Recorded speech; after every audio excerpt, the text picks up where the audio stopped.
Hey, Fitheads. Today we talk with Dr. Michael Belkowski.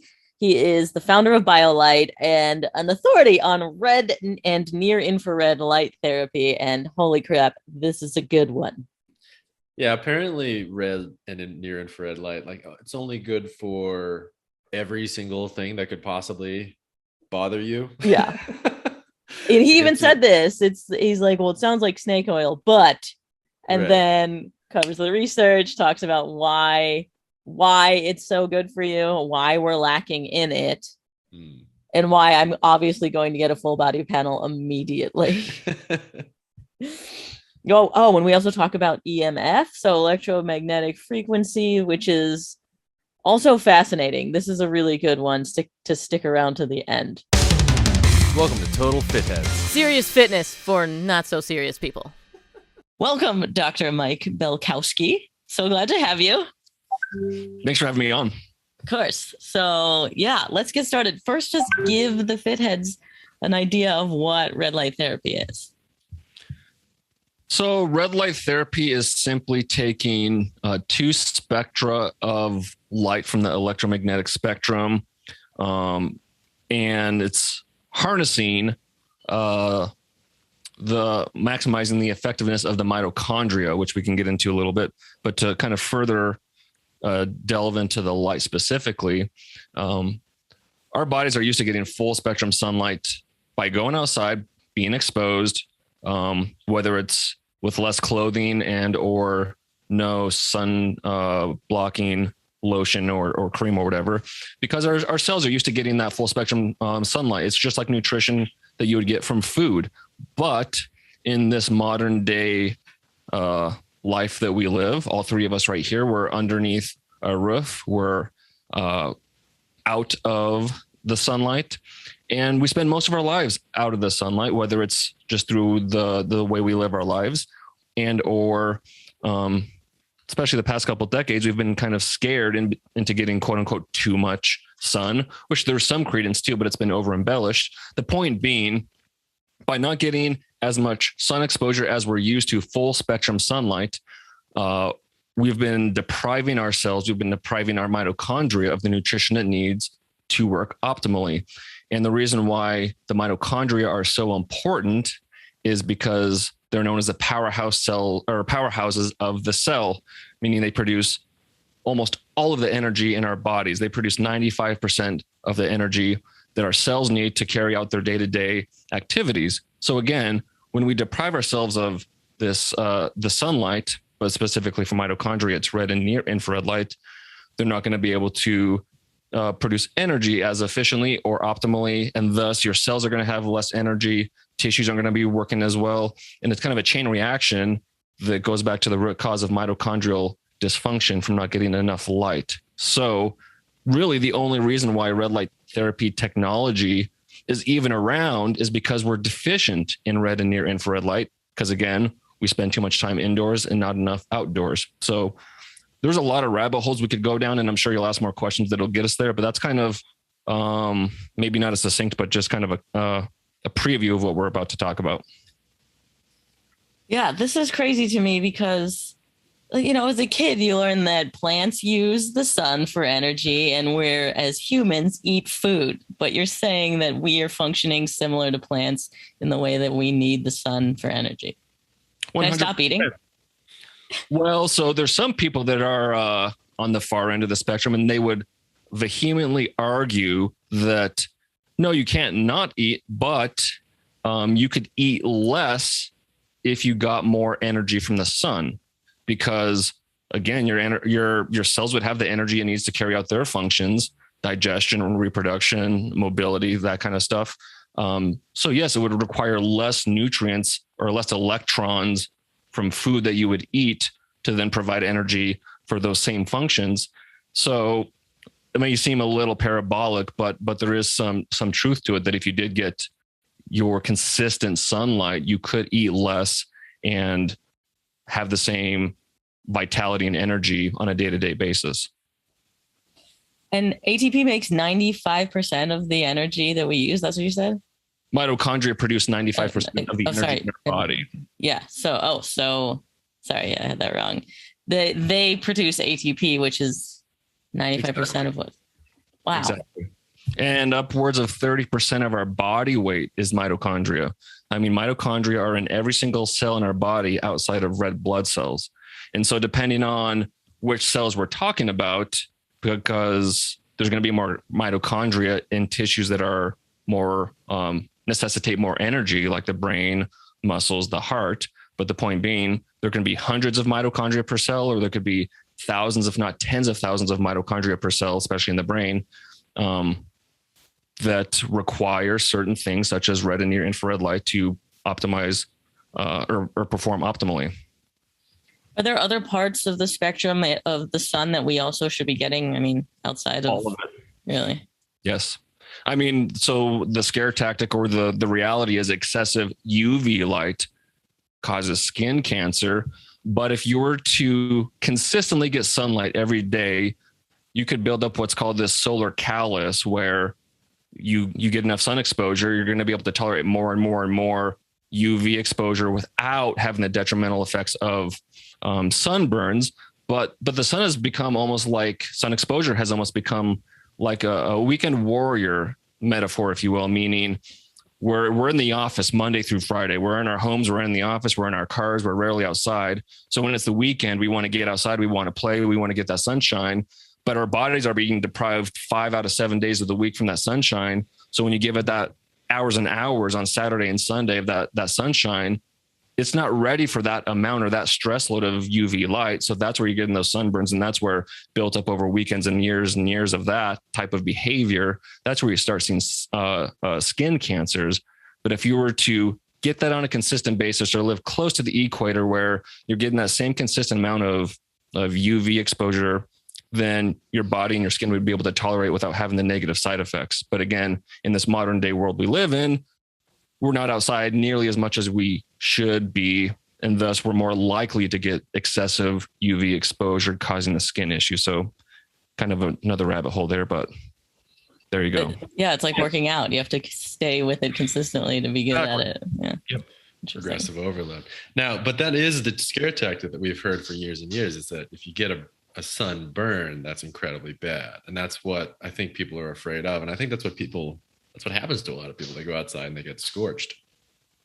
Yeah. So not only are we afraid of the sun with our skin, but our eyes as well. And you could argue that's almost worse because our eyes receiving those signals from the sun, receiving those wavelengths, especially UV, causes a cascade of healthy, physiological cellular activities that when we put on our polarized sunglasses, we're completely cutting that off.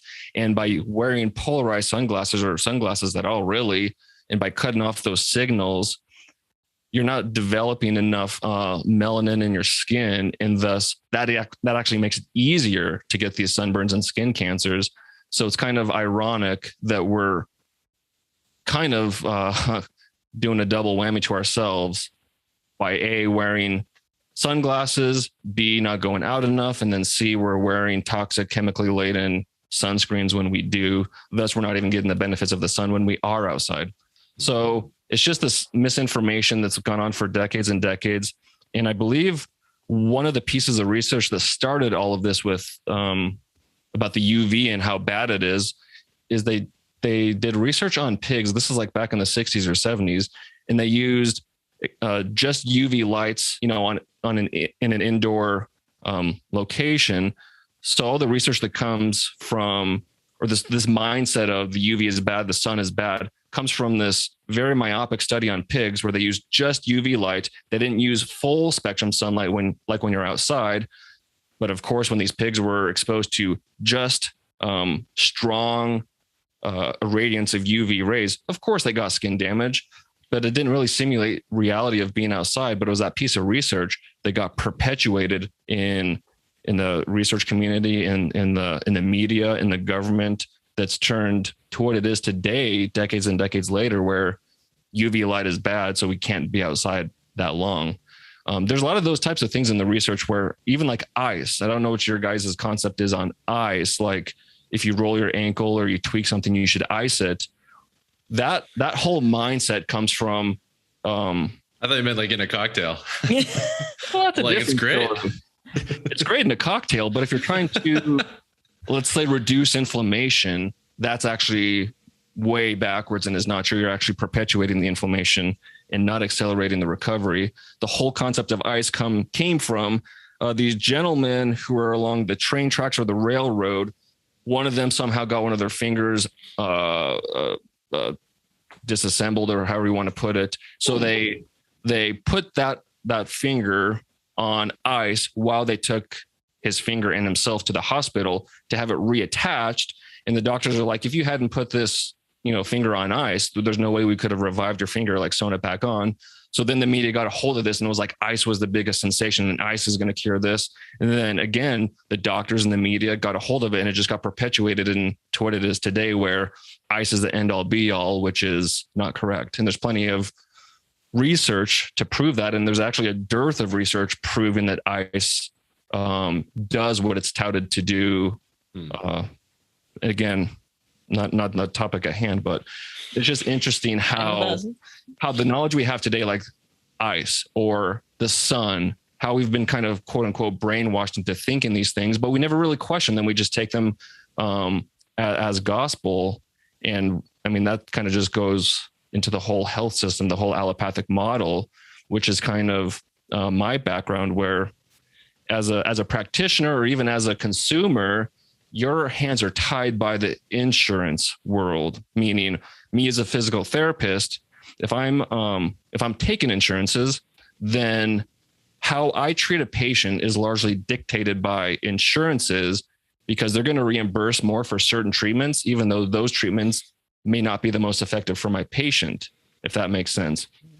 But if you're a clinic owner, and this happened when I was working at a clinic for someone else, they're kind of nudging you to treat a certain way because you get reimbursed more, the clinic gets more money, you can keep the doors open, yada, yada, yada, which is somewhat true. But again, if I know I can treat with this treatment to get the patient better quicker, but it doesn't get reimbursed as well, my clinic owner or manager, they want me to treat with this other treatment that gets reimbursed more, even though it may not be the most efficacious or effective treatment for the patient. And that's actually why I ended up leaving my initial job straight out of PT school, is because of that kind of mindset and that kind of way of treating. But again, it's all handcuffed by the insurance world. So what's the insurance company's incentive to reimburse one more than the other? I don't know what their incentive is, and a lot of it doesn't make sense, of course. And if you want things to change in the government or in the insurance world, it's very slow moving. So even if there is something wrong and it's obviously wrong, it takes quite a long time for there to be change and for it to be corrected. So I don't know. It's very political and very, I don't know another synonym to use, but it's just very unfortunate the way it's set up. There's something probably very below the surface that they're incentivized. And part of it, I mean, this could be my cynical or jaded way of thinking, but part of the reimbursement model may be to keep people less well for longer, in that whole concept. But then again, that could be kind of just conspiracy. Yeah, I mean, that's not an uncommon sentiment, though, that our healthcare system is not set up for prevention, but for right. Yeah. And again, yeah, like you're saying, the allopathic model, it's great if you break an arm or have an emergency situation, but with the world we're living in, most of the issues are chronic, systemic issues that the allopathic model is not well set up for. And to your point, it's not set up for prevention, which could mitigate and prevent a lot of these health issues that are costing billions and billions of dollars in the long run. But anyway, then there's red light therapy, which is reimbursed by no one that I know of. Although as a physical therapist, you can do cold laser therapy, which is literally the same thing. I mean, and it's pre-LED panels that we see nowadays, but you just use a laser to reduce inflammation, reduce pain in a certain point. And insurances do reimburse for that, but they wouldn't reimburse for a full body panel treatment. Interesting. Do you see that shifting? It seems like it's getting more popular, and that if you do enough podcasts, maybe we'll get there. But If I do enough podcasts, I don't know. Someday, I mean, that would be a Christmas miracle if that ever got pulled off. I don't know. I think it's a long way away from that. There is plenty of research. Obviously, there's 10,000 plus clinical, peer-reviewed clinical studies showing the efficacy of photobiomodulation, which is the fancy term for red light therapy. And that's one of the things insurances want to see is like, is there research to prove that this does work for this specific condition? So in that sense, red light therapy is pretty well set up to eventually get reimbursed, because there's plenty of research for, I mean, a laundry list of things from pain to skin to hair to thyroid to mental, like anxiety, stress, and depression, sleep, wound healing, and the list goes on and on and on, which starts to sound like a snake oil pitch. But when you understand, so long, and I'm surprised that you got through all of those, and there's still more. Yeah, there's plenty. But when you understand how and why red light therapy works, then it's believable. And it comes back to the mitochondria and the fact that mitochondria are in all cells except red blood cells. Thus, if given the proper nutrition or proper stimulus, which is red and near infrared light, then it makes sense that you can see all these positive benefits in all these different areas and all these different health issues. Well, I imagine let's run through a couple of the benefits, don't you think? Why don't you sell us on some red lights? Oh, it sells itself. What give a topic? I mean, you tell me. I mean, this was interesting to me. It's probably, go ahead. The first one you mentioned was inflammation. Mm-hmm. You're anti-ice, I guess. The big ice industry is coming after you after this podcast, so you better watch out. But well, ice. So when would I use ice? I would use it if you have nothing else. I would use it maybe right after the injury to reduce the pain, because of course cold is going to desensitize the pain temporarily, but as a long-term, like 7 to 14 day way to accelerate inflammation, I don't agree with that. But anyway, as far as reducing inflammation with red light therapy, so we need to consider, what is inflammation? In a nutshell, it's excessive protons in an area, not enough electrons. So when you have too many protons in an area, that area becomes acidic, and acidity is going to stimulate the nerves to send pain signals to your brain. And so if you're able to introduce a lot of electrons to normalize that balance, you're going to be making it more basic or more alkaline, correct? And so by reducing the acidity, you're going to actually be desensitizing the nerves in that area that are being bathed by the protons, or being bathed by the inflammation. And so you're essentially just reversing that process of injury, excessive protons, let's introduce some electrons, normalize the balance. So you're going from sensitizing the nerves with protons to desensitizing it with the electrons, because that's all light is. It's just another form of electrons.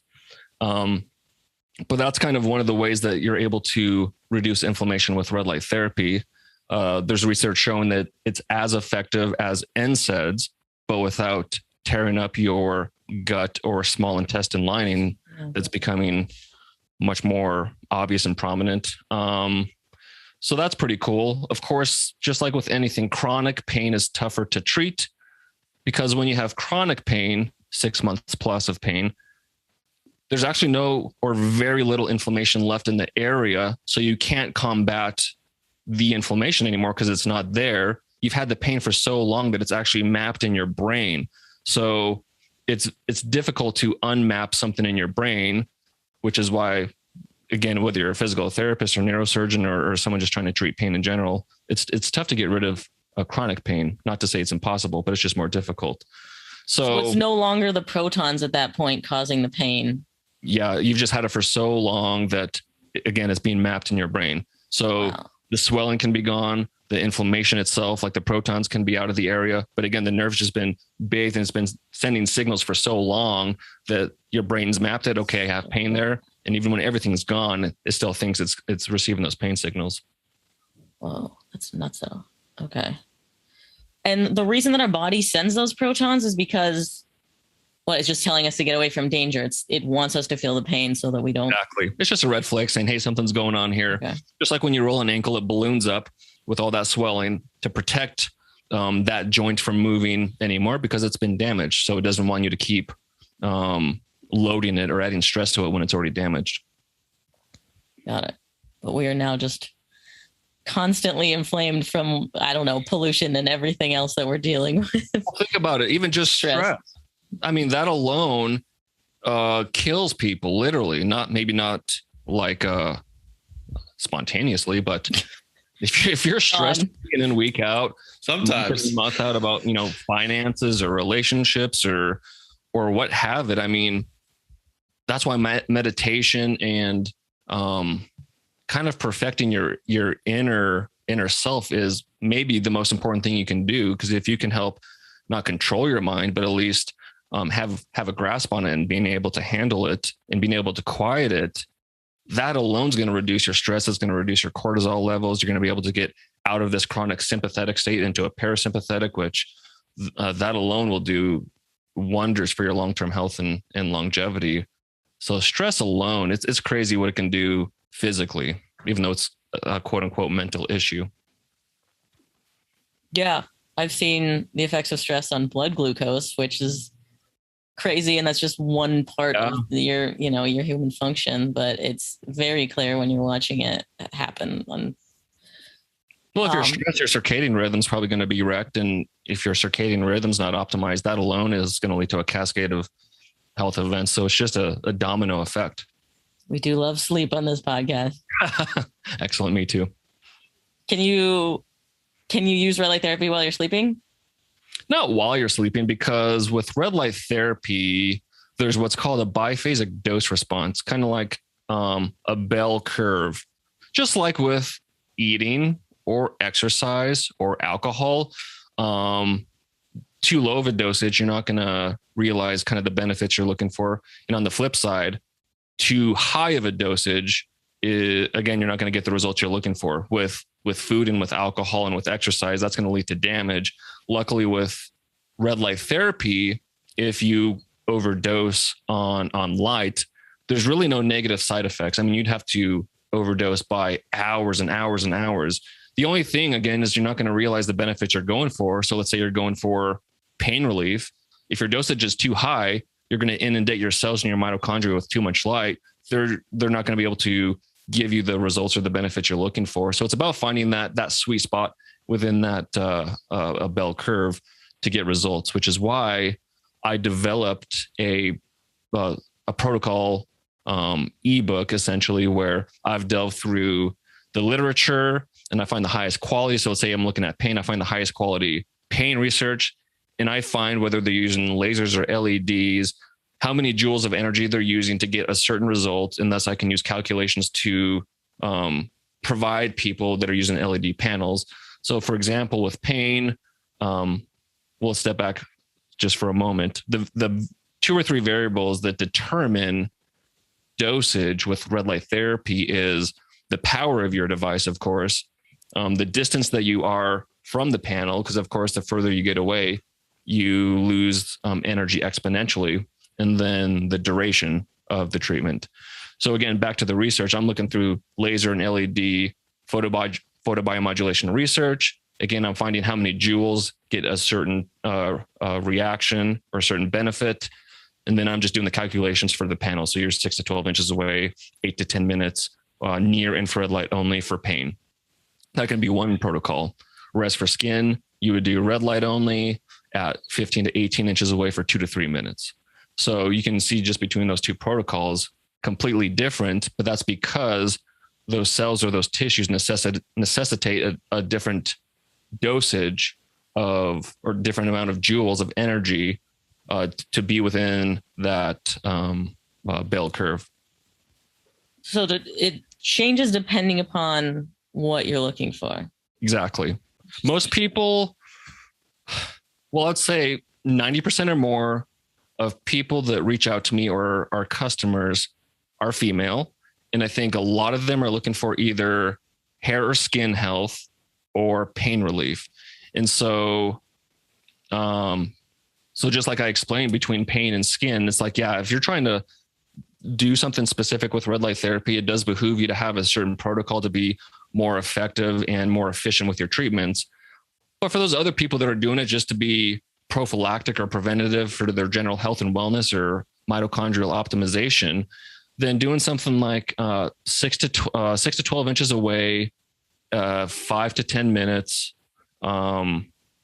most days of the week, you're going to realize some nice benefits. You're going to have increased energy. Your mitochondria are going to be happier.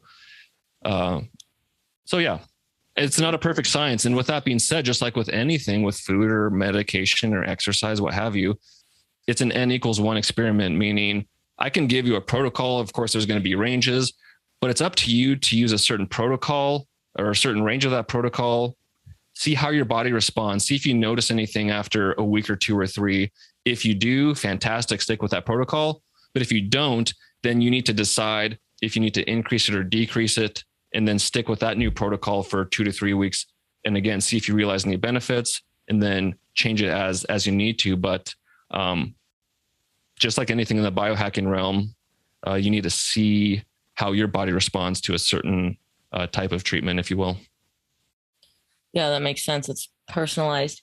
Well, then how do you know where you're falling on the bell curve, if you need more or less? I guess that's just. Yeah. And that's the $1 million question in a sense. People that are more in tune with their bodies will have a better sense or be able to tell quicker.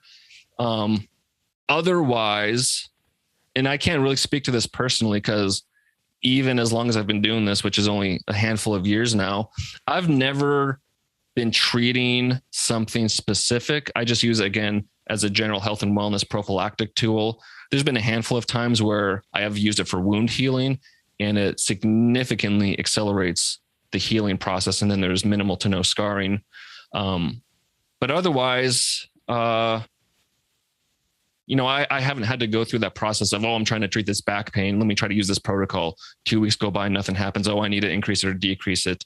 So again, it's not a perfect science. And I think as the years go by and we get more and more photobiomodulation research, things are going to become more specific, meaning even the spectra of light will change. The dosages will become more narrow. Whereas right now, it is kind of a wide range of time. It's a wide range of joules or dosage at a given health condition.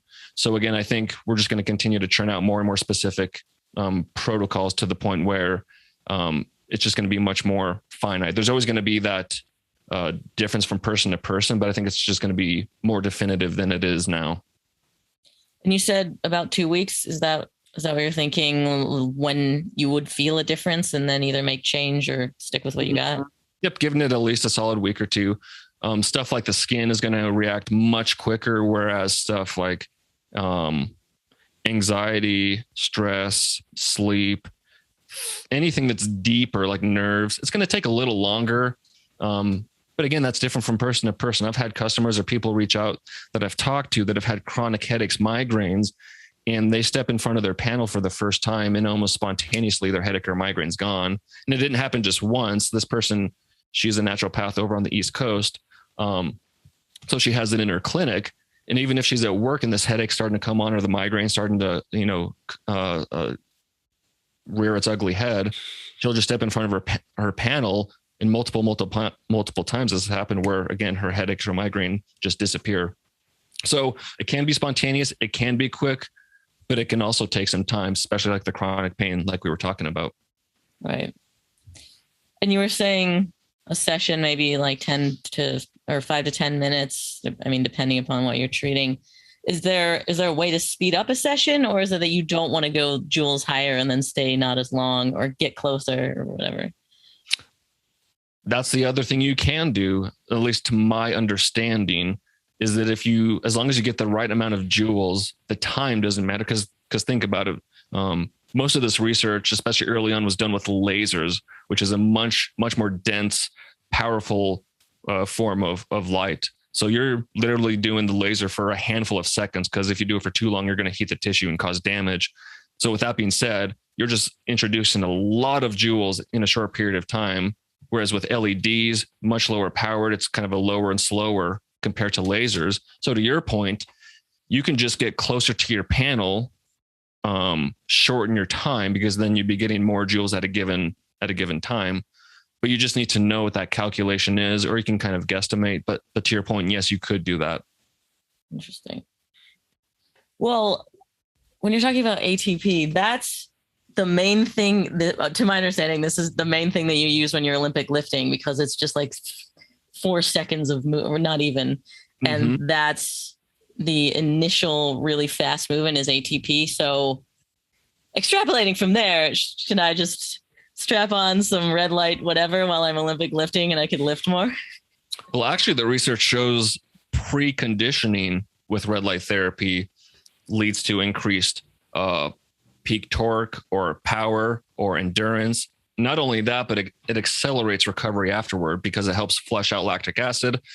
There's an antioxidant, anti-inflammatory effect, not to the point that it's a detriment, because like I've learned through other podcasts, you don't want to blunt the exercise response if you're trying to grow, which happens if you do cold water immersion or like cold water exposure or cryotherapy, like right after exercise, you're going to blunt that hormetic response you're going for that actually helps you grow. So what red light therapy does is that not only does it not blunt the exercise response you're looking for, it actually amplifies it, but it also increases, again, like peak force, torque, endurance, strength.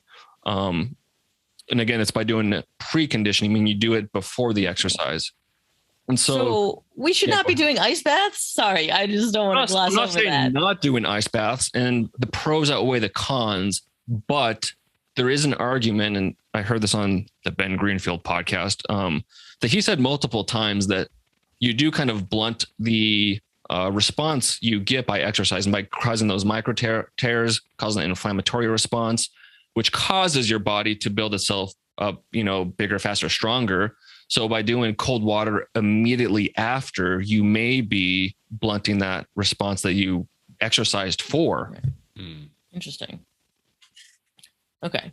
Oh, so red lights before Olympic lifting. Got it. Perfect. I mean, it is a lot of stuff. I've even seen fat loss, like it helps mobilize fat better. Yeah, and that's one of the lesser researched or less robust areas of red light therapy. But yes, there is some research indicating that it helps release the quote unquote fat droplets more easily, and then they get burned off, triglycerides and all that. So it gets accentuated when you use it with exercise. Like for myself, I have a panel next to my stationary bike. So whenever I'm on, I have my shirt off, skin is exposed, and I'm getting some red and near infrared light as I'm on the stationary bike, which in theory amplifies the benefits of fat loss and that kind of stuff with exercise.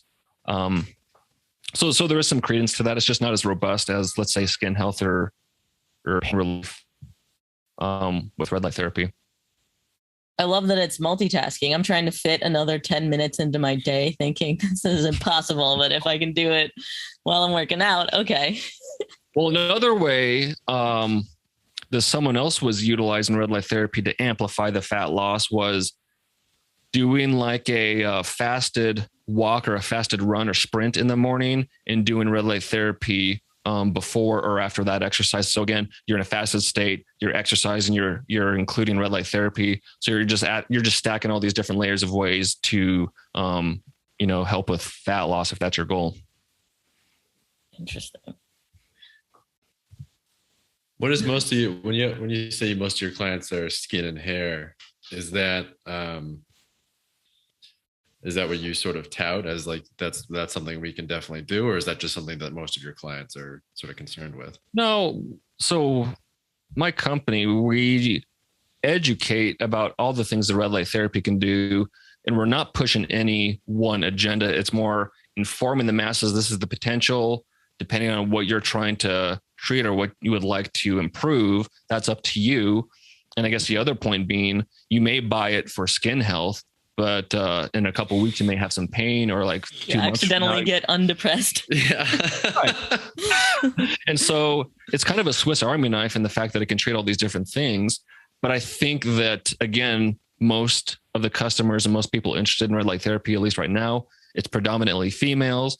Females love to take care of their skin and hair. So I think that's kind of why it's a higher preponderance of people trying to treat skin and that type of thing.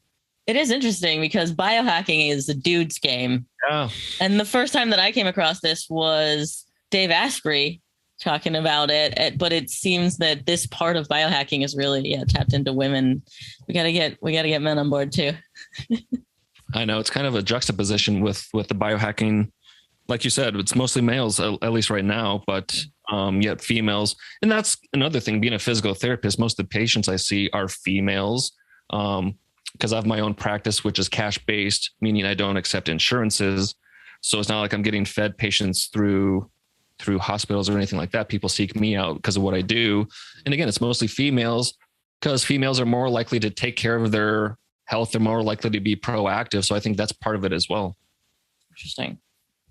And oral health too. That's a new one that I learned from your site. Tell me about that, because I've not seen it before. As far as the research? Yeah, or and your device too. Sure. So that's a pretty cool area of red light therapy, or just health in general, because what I learned from Dr. Kelly Blodgett, who I interviewed on my podcast, and he's a biological dentist, is that, and I always knew taking care of your oral health is important. You got to floss, you got to brush your teeth, whatever. But I didn't really understand the ramifications of your oral health as it relates to your systemic health, like the major impact it has on your gut health. And then obviously the impact that your gut health can have on your mental health. I mean, there's almost like a reflexology map in your mouth, meaning like different teeth or different areas can affect different organs or different parts of your body. So it just blew my mind talking to Dr. Blodgett, again, the impacts of oral health on your entire health. And so it was very obvious after talking with him and scouring the research, photobiomodulation research with oral health, which is very robust, that there needed to be something more specific versus just taking like one of these handheld devices, which you could, but then you have to hold it here. Like how much is actually getting through my skin? And then like, how long do I open my mouth? And then I have to do this side. So, and I had plenty of customers and people reach out saying, how could I use this for X, Y, and Z in my mouth? And so there's ways to do it. It's just a little more cumbersome. So there seemed to be a very large market and demand for creating something like we did with the Guardian, the mouthpiece there, where it's something literally in your mouth, the light's going to your top gums, bottom gums. You can keep your mouth open so it can get into your oral cavity. And again, plenty of research showing how that can, again, help reduce inflammation, improve circulation, and just like everywhere else in your body, optimize the function of your mitochondria.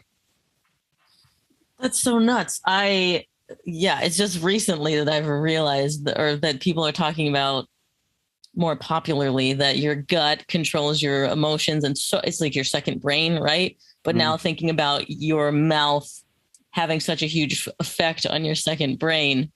Yeah. It's kind of nuts. And it goes both ways. If you have a leaky gut, it's going to negatively affect your oral health. And you can make the argument, since there's a two-way highway between your brain and the gut with the vagus nerve, that your mental aspect could deteriorate your gut, which then could deteriorate your oral health. So it's kind of like a vicious triangle there. But yeah, it's and it makes sense. Our body's not broken up to these blocks, like where oral health is only going to, have the ramifications of your mouth, just like the blood in your right hand doesn't affect, the systemic or circulation in your entire body. I mean, we're all connected. The body's connected in so many different ways.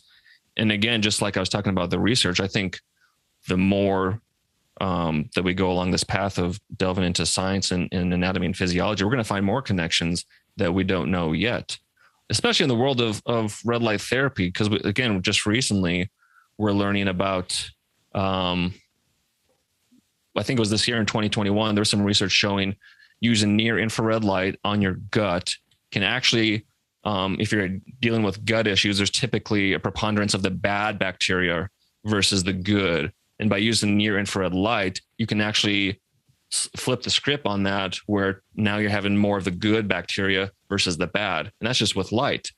And along the same vein, there's research showing that you can increase or reduce anxiety, major depressive disorder by shining light in the gut, not even anywhere in the brain. So you swallowing cool. an LED? That's what I was going to say. You swallow an LED? How are we? Or just on my stomach? You go through your stomach, or do you have to? Because near infrared's going to go. If this is my okay, stomach. Yeah. Because so I guess another thing for people to know that's kind of a basic concept is that red doesn't penetrate any deeper than the skin, red light. And so if you're treating the skin, all you need is red. And if you're trying to treat anything deeper, you must incorporate near infrared, because near infrared is what penetrates deeper into the body. So for the topic at hand with the gut, you would use some sort of device that on near infrared only and put it over your gut, and the light would penetrate deep enough to have those positive effects. Oh, wow. Crazy. Can you talk about blue light? I mean, that's what the new thing now is. Oh, watch out, your blue light is keeping you up at night. It's not letting you fall asleep. It's not. You get too much of it. You get too much. Well, that's all part of the whole story with this modern lifestyle. So yeah, that's a good point. This concept of mal-illumination, which is kind of what I started this whole podcast with. I just didn't say that specific term, but mal-illumination is a number of things. It's A, we're not getting enough sunlight. B, we're inundating ourselves with this blue light, like you're saying, blue light technology, whether it's screens or fluorescent lights. And then C, the timing of which we get light. Not only are we getting a lot of blue light, but we're getting it right before we go to bed. We're on our cell phones or tablets, or we're watching TV. And that sends a signal to your brain through your eyes that it's the middle of the day. So I'm going to ramp up my cortisol, which inherently inhibits melatonin production. So that alone is going to throw off your circadian rhythm. And like we talked about, that's going to wreak havoc in many, many ways. Metabolic disorders, obesity, all that stuff.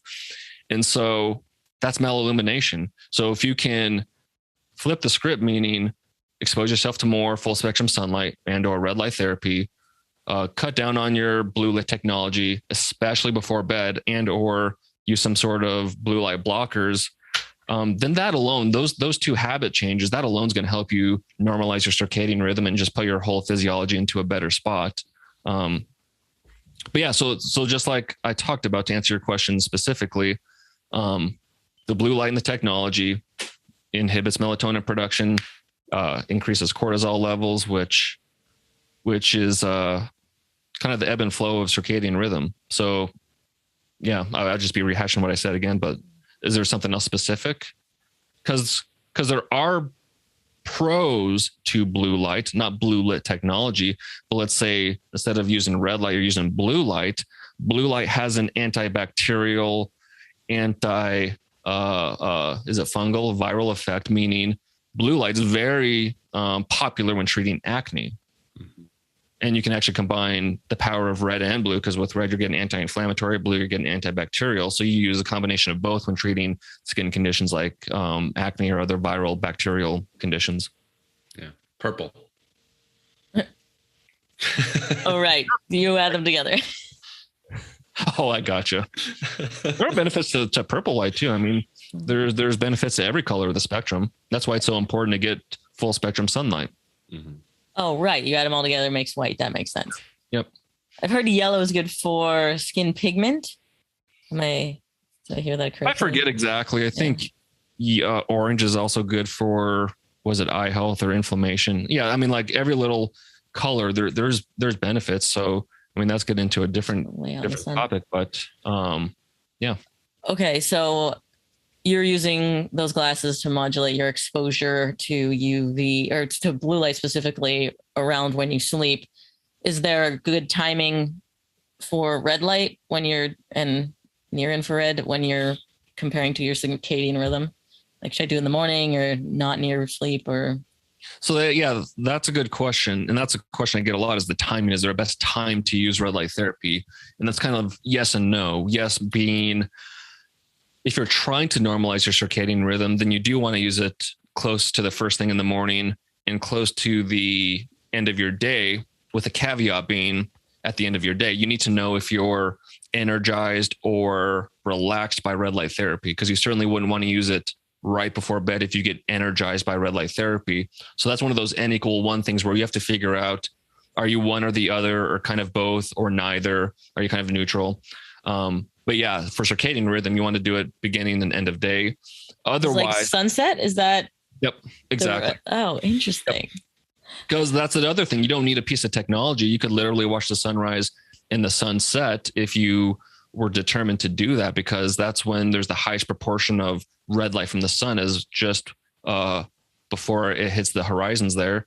So that's the way to get your free red light therapy. And that would be the best way to normalize your circadian rhythm, along with doing grounding at the same time. So do that while you're barefoot on the ground. Yeah, shoes on. Yeah. So a sunset walk on the beach isn't just a romantic trashy novel book. It's actually scientifically really good. On the ocean, you're getting those negative ions. You're spending time with someone important to you, so you get those benefits. I mean, that's like one of the best. You're assuming I have a date? Come on. Wow. Okay. That's so funny. I brought up Dave Asprey for a second there. He is also someone who got me terrified of EMF, electromagnetic frequencies. Can you speak a little bit to that? Sure. And that's actually an interesting topic and another rabbit hole. So let's go to it. I know. So relative to the mitochondria, we need to understand why the mitochondria produce ATP, or what the point is, or how it works. Because inside of mitochondria, there's 5 respiratory proteins, 1, 2, 3, 4, 5. And they have to get through all of those respiratory proteins before they produce ATP, before they produce that energy. And the more that those respiratory proteins are stretched, the more likely electrons are funneling towards, or through those, I should have said. Their electrons are being funneled from 1 to 2, 2 to 3, 3 to 4, 4 to 5. So the point being, with a stretch, the more that your respiratory proteins are stretched, the more likely you're going to lose electrons between those respiratory proteins. You want them as close together as possible to make the traveling for those electrons as efficient and easy as possible without losing too many. And so the point of that whole explanation relative to EMF is, when you're exposed to EMFs, 5G, Bluetooth, Wi-Fi, this stretches your respiratory proteins. So that's how your mitochondria become less efficient at producing energy, or how they become dysfunctional is partly by being exposed to too much EMFs. It'll stretch your respiratory proteins. Other ways that happens is, again, not enough red and near infrared light, stress, poor diet. All those things can stretch your respiratory proteins. So not only are you losing electrons that are trying to produce ATP, but when you are spilling those electrons between respiratory proteins, you're allowing or you're increasing your chances of having more reactive oxygen species, or free radicals, because that's what those electrons are doing, is they're spilling out, and now they can be oxidized. So that's what EMFs can do specifically to your mitochondria. And at large, that's a huge issue, because mitochondrial dysfunction is what's leading to upwards of 80% of modern diseases. And that's been touted by the top mitochondrial researcher in the world, Dr. Doug Wallace, who spent upwards of 4 decades studying and researching mitochondria. And so he would tell you, or tell us, that again, 80% of modern day diseases are tied to, directly linked to, mitochondrial dysfunction. And so again, 5G or EMFs stretching the respiratory proteins are creating this dysfunction in the mitochondria. And so if you have too many mitochondrial that are dysfunctional in a cell, and then you have too many cells that are dysfunctional in a tissue, then you're going to have a dysfunctional tissue. If you have too much dysfunctional tissue in an area, you're going to have a dysfunctional organ. If you have too many dysfunctional organs, you're going to have a dysfunctional system, and eventually you're going to die.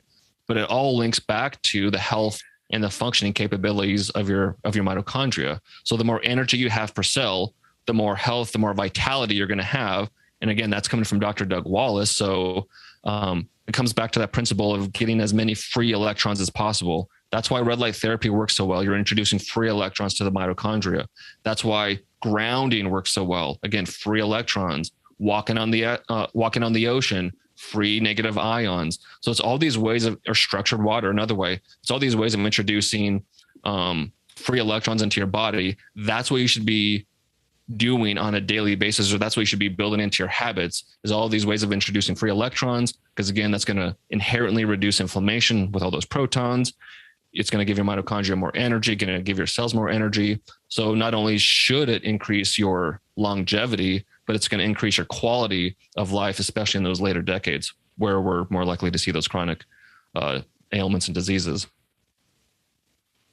But maybe I understood this incorrectly, but if you have those electrons and they're getting dropped off before making it through, that's what causes oxidative stress? Well, that would lead to more of it. Okay. That's not the only thing, but that's a large part of it. When those respiratory proteins get stretched and you're losing. Yep. Okay. LA is probably the worst place for that. I just have freaking stretched all over the place. 1,000%. And so that's a whole different conversation and going a little deeper, but that's exactly the point. And that's pretty cool. You connected the dots. So, mitochondria are environmental sensors in that sense.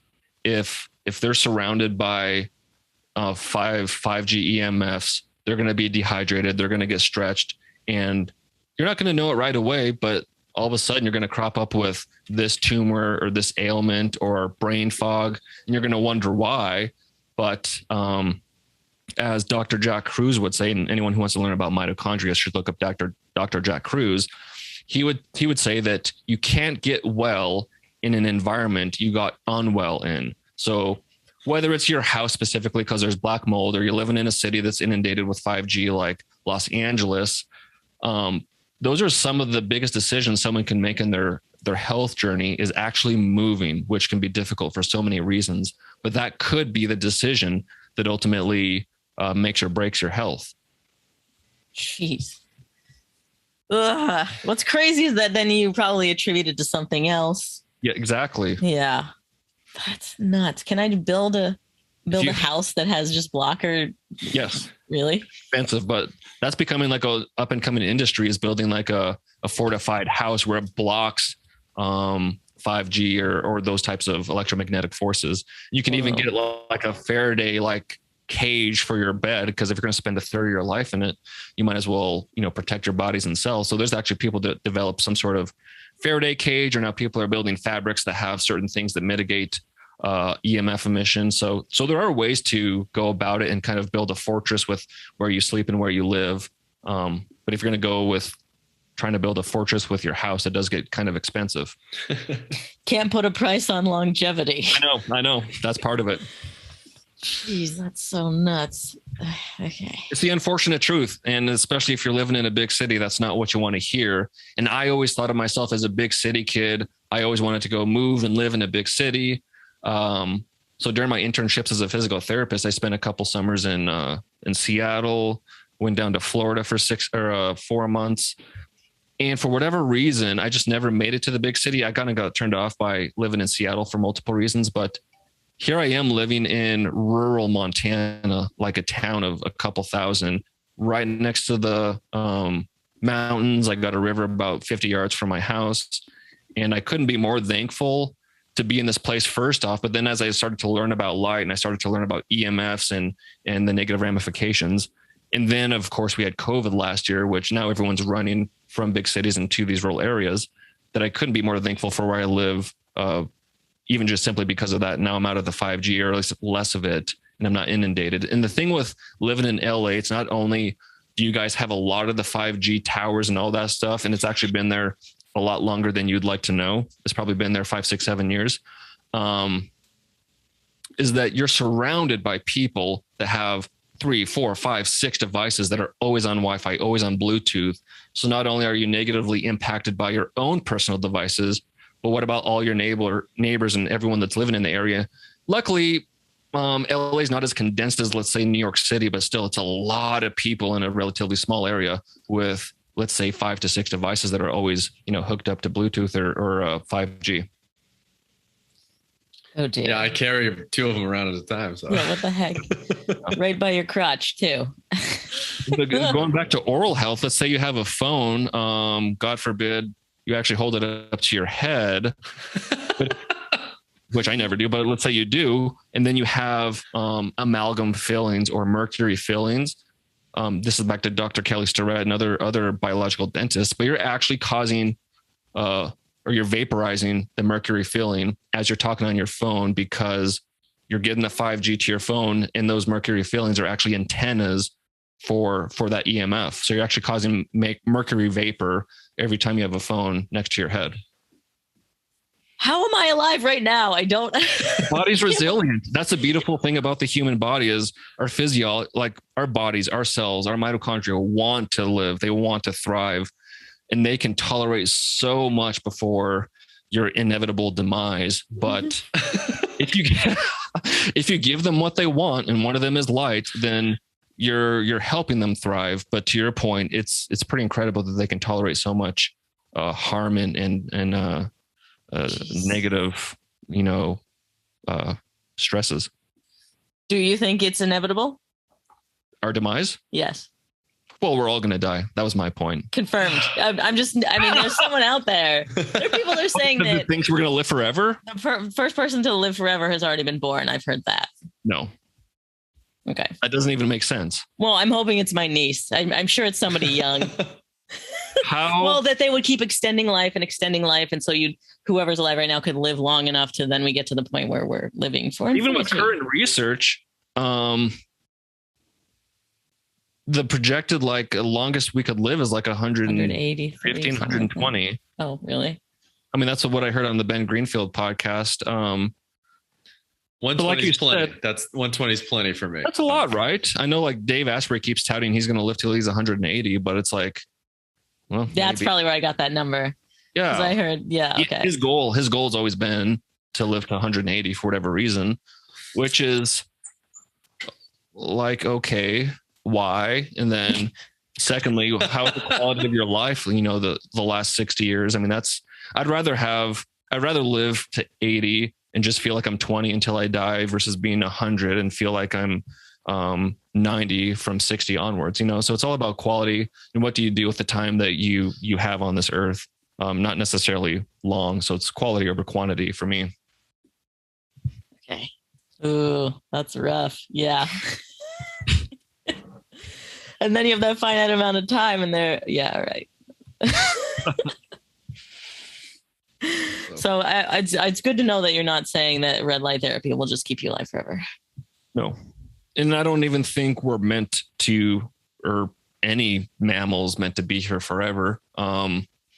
Energy is created and lost. And so if we were all to live, and there's arguments on both sides. If you read David Sinclair's book, he's like, if we all started living until we're 130 or 40 or 50, we would actually be given back to society in a better way because we'd be wiser for longer and being productive to society for many more years, and that overpopulation wouldn't be an issue because people wouldn't be having as many kids. So, I mean, there's an argument for if we were to all start living to 150, there may be some pros to that. But yeah, red light therapy is not going to make you live until you're 180, Dave. I hope he heard that. Like you guys are saying, and to Dave's point, and people in the biohacking community, as the years go on, there's going to be more and new that's going to be able to potentially make you live longer and longer. And the longer you live means the longer you're going to be around for that newer technology that might add another 4 months or 12 months or 18 months. And then another technology might come around. So it's kind of a compound benefit. For the longer you can live, the longer you're going to be around for the next thing. So, that's kind of what I think Dave's basing it off of is if I can start taking these stem cells now, and then there's another technology that comes out in 10 years that allows me to do this. And then, so there's definitely that potential, but 180 seems like quite a bit. Or just upload our brains to something else. Maybe our bodies don't make it, but my consciousness somehow does.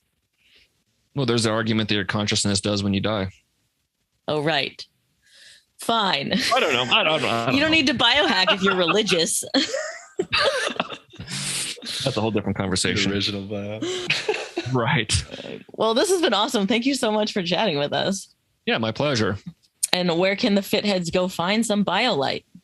The website is biolight.shop. That's .shop. That's also our Instagram page is biolight.shop. I have my own podcast where I just talk on specifically red light therapy and just interview other health and wellness and biohacking experts. And that's the Red Light Report. And so those are kind of the main modes of education. There's also YouTube where I upload my podcast and other just educational red light therapy tidbits there. So that's also biolight.shop. I'm really glad you have a podcast because I feel like we could have several more episodes just about We this. talk a long time about this. It's cool stuff. Awesome. Yeah, that's awesome. All right. Well, thank you again. My pleasure. Thanks for having me on, guys. And thank you to the fitheads. If you're on Apple Podcasts, please go rate and review because that helps us out a whole lot. And we will see you next week.